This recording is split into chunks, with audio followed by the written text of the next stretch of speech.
In the barn, Never lay on his pile of crunching leaves in the stuffy dark and tried not to breathe through his nose, or listen to the clamor from the common room, or let the moonlight strike him in the eye. Yet the chink in the roof was perfectly positioned, and the horses below were always going to be horses. And as for the rabble in the dragonfly, nothing he could do there either. He rolled onto his side. Dawn had better come quickly. Yet when it did, he groaned in the gray light. How long had he slept? Couldn't have been long, and who turned the bed of leaves to a bed of stone overnight? He massaged some life back into his shoulders, muttering curses as he did. Most were directed at the innkeeper, but he sent a few the way of the gods too, just for good measure. "Breakfast?" Lewis asked, holding up a slab of toasted bread smeared in honey. "You take my share," he said. "I'm not that hungry." Once they were back at the river, die rolled, and Lewis, the loser, he splashed some water onto his face and permitted a sigh.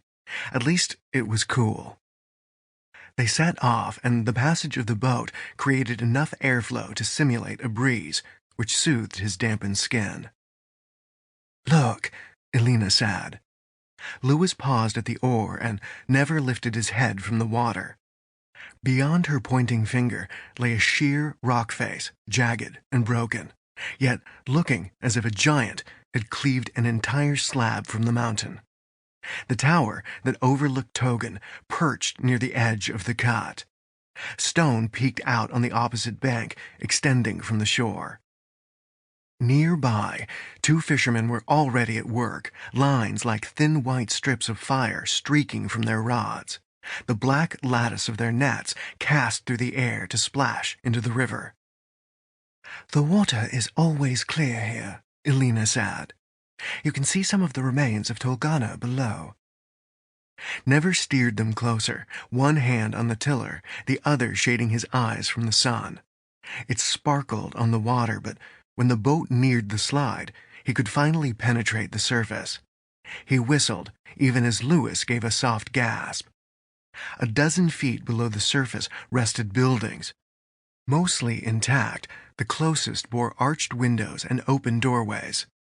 Fish darted in and out of the stone graves and scattered as the boat passed overhead.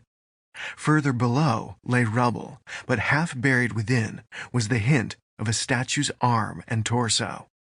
And then the sunken city of Tolgoner was slipping by, beneath them.